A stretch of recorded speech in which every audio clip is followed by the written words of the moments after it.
Imagine you are 3,000 miles from home, sitting in a cozy, dimly lit bar in a city where you don't know a soul.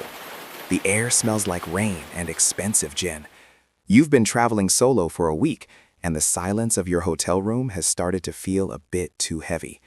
So, when the person on the stool next to you strikes up a conversation, it feels like a relief. They're charming, well-dressed, and they seem genuinely interested in your travels.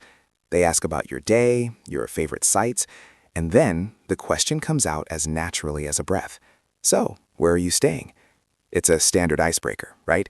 A harmless way to gauge which part of town you're exploring. You give them the name of your hotel, maybe even mention the floor because the view is just that good. You finish your drink, say your goodbyes, and head back to what you think is your sanctuary. But as you turn the key in your lock and the heavy door clicks shut, you have no way of knowing that you just invited a stranger to follow you home. You think you're safe because you're behind a deadbolt, but the reality of hotel security is far thinner than the wallpaper in the hallway. Today, we are diving into the terrifying reasons why you should never, under any circumstances, tell a stranger which hotel you are staying at. This isn't just about being paranoid. It's about understanding a world of social engineering, targeted predatory behavior, and the chilling ease with which a safe vacation can turn into a living nightmare. Before we get into the mechanics of how these predators operate, I want you to think about Sarah. Sarah was a 24-year-old digital nomad working from a beautiful boutique hotel in Mexico City. She was careful, or at least she thought she was. She never walked alone at night, and she always checked her surroundings. But she made one mistake that felt like nothing at the time. She posted a photo of her morning latte on Instagram. In the background, just out of focus, was a distinctive patterned rug and the corner of a balcony railing. Within 2 hours, a man she had never met was standing in the lobby of her hotel, claiming to be her brother who had forgotten his key. If you think the front desk would never let that happen, you're about to be very unpleasantly surprised. The first thing we need to address is the illusion of the hotel bubble. When we check into a hotel, we subconsciously enter a state of relaxed vigilance.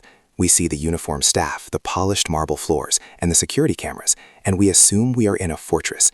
But hotels are by definition public-private hybrids.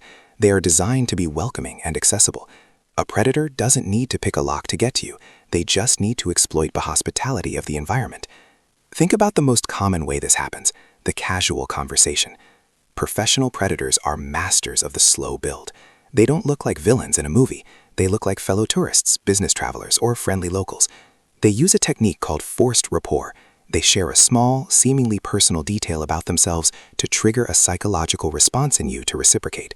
They might mention they're staying at the Hilton down the street and complain about the slow elevators.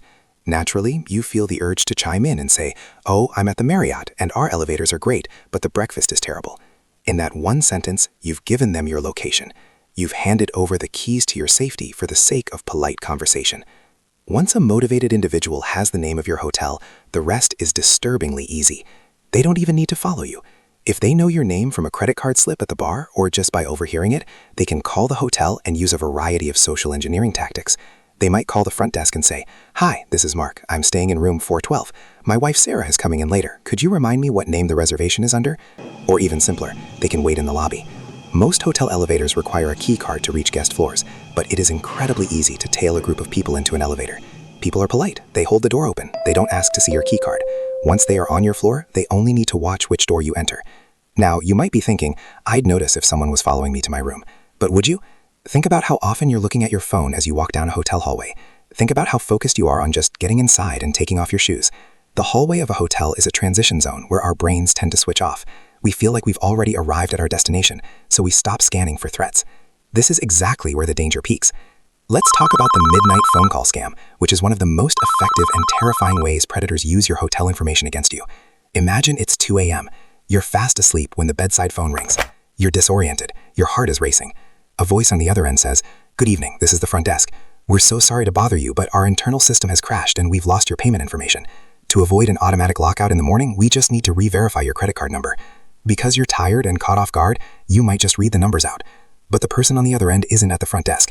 They're a scammer who saw you check in, or who simply called the hotel and asked to be put through to a random room. By giving up your hotel location to a stranger earlier in the day, you've allowed them to target you with surgical precision. But what if the threat isn't just financial? What if it's physical? There have been countless documented cases of travelers being followed from airports or train stations to their hotels. Predators look for the signs of a solo traveler who seems overwhelmed or distracted. They might offer to help with your bags or suggest a specific shuttle. If you tell them where you're going, they have the advantage of knowing exactly where you will be vulnerable. Entering and exiting a hotel is a point of high predictability. They know you have to come through that lobby. They know you have to walk to that elevator. By revealing your location, you've created a roadmap for someone to track your every move without you ever knowing they're there. Now, let's pivot to the digital world, because this is where most people fail today. We live in an era of oversharing. We want to show off the beautiful suite, the infinity pool, or the view of the Eiffel Tower from our window. But every photo you post in real time is a beacon. There are people who spend their time geolocating photos for sport, and others who do it for far more malicious reasons. A distinctive landmark in the background, a specific furniture set, or even the reflection in a window can give away your exact room number. If you must share your travel photos, wait until you have checked out and moved on to a different city.